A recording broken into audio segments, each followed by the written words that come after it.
کہ اللہ مسبب الاسباب ہے، وہ اسباب کا پابند نہیں ہے، وہ اسباب کا محتاج نہیں ہے، اسباب اس کے محتاج ہیں۔ اگر یہ یقین ہے تو اللہ پر ایمان ہے، یہ نہیں ہے تو تمہارا ایمان اسباب پر ہے، وسائل پر ہے، ذرائع پر ہے، مادیات پر ہے، اللہ پر نہیں۔ اس وقت کہاں راستہ تھا؟ کوئی راستہ تھا؟ سمندر ہے اور ادھر سے لشکر آ گیا ہے۔ کلا ان معی ربی سیہدین۔ اب دیکھیے ایمان کہہ دینا آسان ہے، ہوا معکم اینما کنتم، جہاں کہیں بھی تم ہوتے ہو اللہ تمہارے ساتھ ہوتا ہے، لیکن اس کا یقین قائم ہو جائے تو زمین و آسمان کا فرق واقع ہو جائے۔ یہی بات ہوئی حضور کے ساتھ۔ غار ہے، چھپے ہوئے ہیں محمد الرسول اللہ اور آپ کے وہ یار غار ابو بکر صدیق رضی اللہ تعالی عنہ۔ اقبال نے حضرت ابو بکر کی شان میں چند اشعار کہے صرف، لیکن واقعہ یہ ہے کہ بھاری بھاری نظموں پر اور قصیدوں پر بھاری ہے، طویل ترین نظمیں اور قصیدے ہوں ان پر بھاری ہے۔ ہمتیں ابو بکر کی ہمت جو ہے، کشت ملت را جو ابر، جیسے بارش سے کھیتی اپجتی ہے، ابو بکر کی ہمت اور عزیمت اس امت کو اسی طرح سینچنے والی ہے۔ ثانیے اسلام و غار و بدر و قبر، وہ دوسرے تھے اسلام میں، دوسرے پہلے کون تھے؟ انا اول المومنین، حضور فرماتے ہیں سب سے پہلا ایمان لانے والا میں، دوسرے ابو بکر۔ ویسے ہمارے ہاں یہ چلتا ہے اختلاف، حضرت علی پہلے ہیں کہ حضرت ابو بکر پہلے ہیں، لیکن اس میں بڑی خوبصورت تطبیق قائم کی ہے علماء نے اور بہت صحیح ہے۔ چار کے بارے میں فیصلہ ہی مت کرو کہ کون پہلے ہے، ان کی ایک عجیب تقسیم کر دی ہے۔ آزاد مردوں میں، بالغ مردوں میں سب سے پہلے ابو بکر، بچوں میں سب سے پہلے علی، خواتین میں سب سے پہلے خدیجہ، اور غلاموں میں سب سے پہلے زید ابن حارثہ۔ بڑی پیاری تقسیم ہے، یہ چاروں ہی پہلے ہیں، ہر ایک کے لیے اولیت ہے۔ اور واقعہ یہ ہے کہ اگر زمانی اعتبار سے تعین ہوگا تو پہلے خدیجۃ الکبریٰ آئیں گی رضی اللہ تعالی عنہ، کسی اور سے بات کرنے کی نوبت بعد میں آ سکتی ہے، پہلے تو اہلیہ محترمہ سے بات ہوئی، آتے ہی پہلی وحی ہوئی ہے، ابھی تبلیغ کا حکم نہیں تھا، کس کو بتایا واقعہ؟ ابھی اپنی نبوت کی تبلیغ کا تو حکم ہی نہیں آیا، واقعہ کس کا ہے؟ وہ خدیجہ کا ہے۔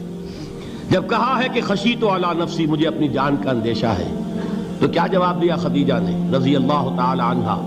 وہ صدیقۃ الکبریٰ ہے، صدیقات جو ہیں خواتین ان میں چوٹی پر خدیجۃ الکبریٰ ہے رضی اللہ تعالی عنہا، اور صدیق جو مرد ہیں ان میں صدیق اکبر ہے ابو بکر صدیق رضی اللہ تعالی عنہ، لیکن صدیقات میں چوٹی پر۔ جب حضور نے فرمایا خشیت علی نفسی، کیا فرمایا، کیا عرض کیا، کیسے تسلی دی؟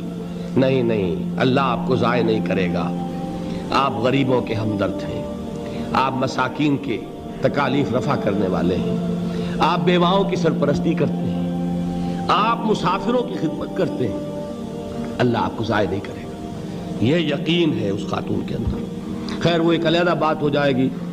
میرے دل پر حضرت خدیجہ رضی اللہ تعالیٰ عنہ کی شخصیت کا بڑا گہرا نقش ہے، جو وہ کوئی اور ہی وقت اور موقع ہوا تو بیان ہوگا۔ بہرحال اقبال نے ایک مصرے میں جو چار اولیتیں جمع کر دی ہیں، ہمتیں او کشت امت را چو ابر، ثانی اسلام و غار و بدر و قبر۔ اسلام میں حضور کے بعد پہلے کون؟ ابو بکر۔ غار میں حضور کے ساتھ کون؟ ابو بکر۔ بدر کی رات اللہ کا رسول سربسجود وہ جھاڑ، وہ گھاس پھوس کی جو جھوپڑی بنائی گئی تھی، اور وہاں تلوار ننگی لے کر پہرا دینے والا کون؟ ابو بکر۔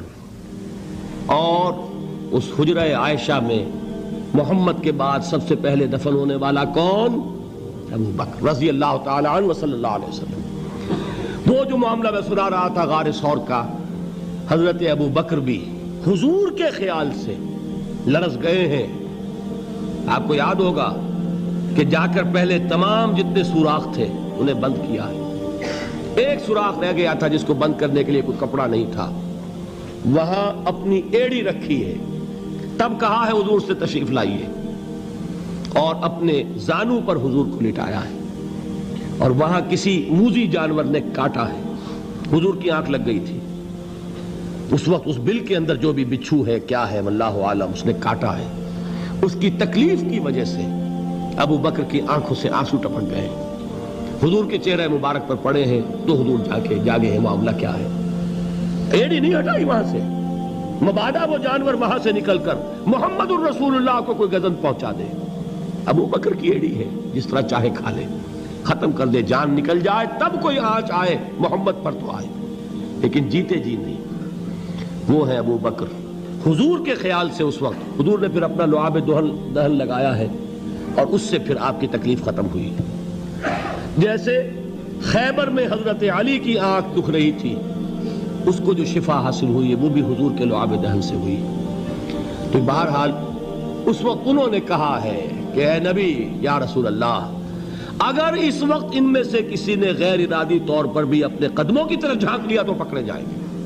کیا جواب تھا اللہ کے رسول کا؟ لا تحزن ان اللہ معنا, اللہ ہمارے ساتھ ہے, کیوں گھبراتے ہو ابو بکر. یہ ہے ایمان باللہ, میرا مالک اللہ, میرا رازق اللہ, میرا محافظ اللہ, میرا مددگار اللہ, میرا پشت پناہ اللہ, میرا دوست اللہ. یہ دوستی ہے اللہ کی جو لب لباب ہے, حاصل ہے ایمان کا. اسی کا نام ولایت ہے. اولیاء اللہ کے سروں پر سینگ نہیں ہوتے. جس کے دل میں ایمان راسخ ہو چکا ہو وہی اللہ کا ولی ہے. جسے اللہ پر یقین ہو چکا ہے وہی اللہ کا ولی ہے. جسے یقین ہے اللہ میرے ساتھ ہے, میرا مددگار, میرا پشت پناہ, میرا ساتھی, میرا دوست, میرا محبوب, میرا محب. اللہ اہل ایمان سے محبت کرتا ہے. واللہ یحب الصادقین, ان اللہ یحب الذین یقاتلون فی سبیلہ صفا کانہم بنیان مرصوص. اللہ محبت کرنے والا, اہل ایمان محبوب, اور اہل ایمان محبت کرنے والے اللہ محبوب. والذین آمنوا اشد حبا للہ. آپ تصور کیجئے جسے یہ رشتہ ایمان یا رشتہ ولایت حاصل ہو جائے, الا ان اولیاء اللہ لا خوف علیہم ولا هم یحزنون. آگاہ ہو جاؤ, اللہ کے دوستوں کے لیے نہ کوئی خوف ہے نہ کوئی حزن ہے. اور میں بیان کر چکا تھا, خوف اور حزن کے خاتمے ہی کا نام امن ہے. زوال خوف, زوال حزن. یہ خوف اور حزن کیوں آتے ہیں بار بار؟ اللہ تخافوا ولا تحزنوا, دونوں آ گئے. الا ان اولیاء اللہ لا خوف علیہم ولا هم یحزنون, پھر وہی دو. وہ کیوں ہے؟ خوف ہوتا ہے کسی مستقبل کی بات کا, یہ نہ ہو جائے, وہ نہ ہو جائے, یہ نقصان نہ پہنچ جائے, یہ تکلیف نہ ہو, یہ غضب نہ آ جائے. خوف ہے مستقبل سے. حزن ہے یہ کیوں ہوا, یہ نہیں ہونا چاہیے تھا, یہ میرا فلاں چیز میرے ہاتھ سے جاتی رہی ہے, فلاں موقع نکل گیا, اب بیٹھے ہوئے ہیں اندر ہی اندر کڑ رہے ہیں, صدمہ ہے اور رنج ہے.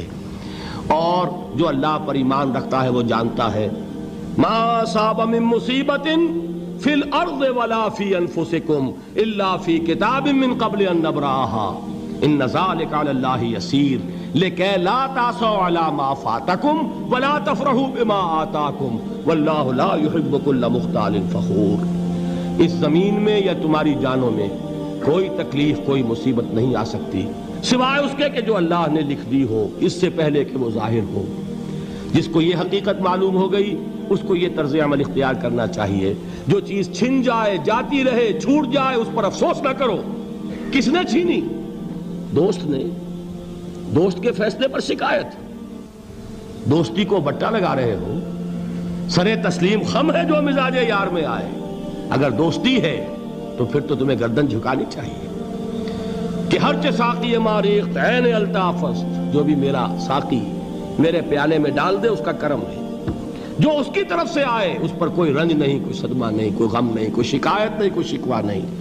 اور جو ہوگا وہ اس کے اذن کے بغیر نہیں ہوگا, اور اس کا اذن ہوگا تو یقیناً میرے لیے خیر ہی خیر ہے, چاہے وہ ناگوار شے ہو, بظاہر مجھے اچھی نہ لگ رہی ہو، میری شارٹ سائٹڈنس میں مجھے وہ نظر آ رہی ہے کہ میرے لیے بری ہے، لیکن قرآن نے کہا ہے عسیٰ ان تکرہوا شیئا وہو خیر لکم وعسیٰ ان تحبوا شیئا وہو شر لکم واللہ یعلم وانتم لا تعلمون۔ ہو سکتا ہے تم کسی چیز کو ناپسند کرو دراحال ہے کہ اسی میں تمہارا خیر ہو، اور ہو سکتا ہے تم کسی چیز کو پسند کرو دراحال ہے کہ اس میں تمہارا شر ہو۔ اللہ جانتا ہے، تم نہیں جانتے۔ جب مجھے یہ بات معلوم ہو گئی، میں نے اپنا معاملہ اللہ کے حوالے کیا۔